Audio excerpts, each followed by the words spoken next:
There's going to be a huge presidential election this year. Well, yes, there's that one, but that's not the one we're talking about. Celebramos el quinto aniversario del triunfo. There's also going to be a presidential election in Mexico. And depending on how you look at it, it's even bigger than the US election. A very important election, the single most important election in Mexican history, because there's going to be more than 20,000 different positions at stake: the presidency, the entire federal Congress, 9 governors, and lots of local places. So this is very important for Mexico. Rafael Fernandez de Castro is the director of the Center for U.S.-Mexico Studies at UC San Diego. He says that this year's elections in the U.S. make the Mexican election even more important. Mexico elects their president for one term every 6 years, so it will be more than a decade before the two countries again have their elections in the same year. This is a good time to reset the U.S.-Mexican relationship, because we have elections here and we have elections in Mexico. So this is the time to do things, to think ahead. How can we better promote more cooperation between the countries? If you were born in Mexico but live in the US now, you're eligible to vote in the Mexican election on June 2nd. And there are millions of Mexicans living in the US.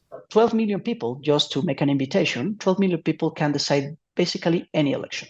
Arturo Castillo Loza works for Mexico's National Election Institute. He says Mexicans living abroad represent a massive voting bloc, but they've never really acted like one. Consider what happened in 2018, when the last presidential election was held in Mexico. Out of those 12 million people, only 69,000 actually voted. There is a tremendous gap between those who live abroad and those who have a voting ID and those who have actually registered for voting.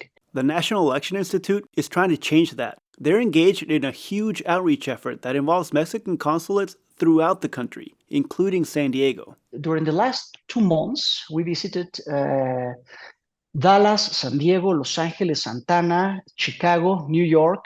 Part of the problem is apathy. Many Mexicans in the US don't really have much interest in Mexican politics.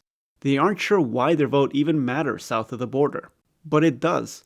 Castillo says Mexicans living abroad still have family and friends back home. They send billions of dollars back to Mexico in remittances every year, and they should have a say in how that money is taxed.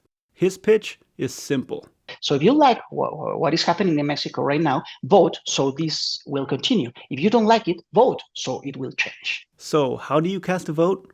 Well, the deadline to register is February 20th, and you can register online. But you need to have a voter ID before you register.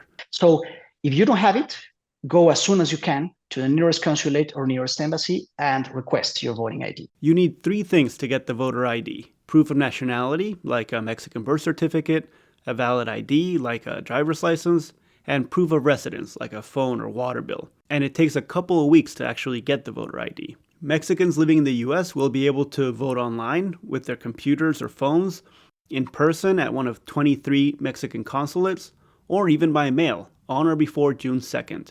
Gustavo Solis, KPBS News.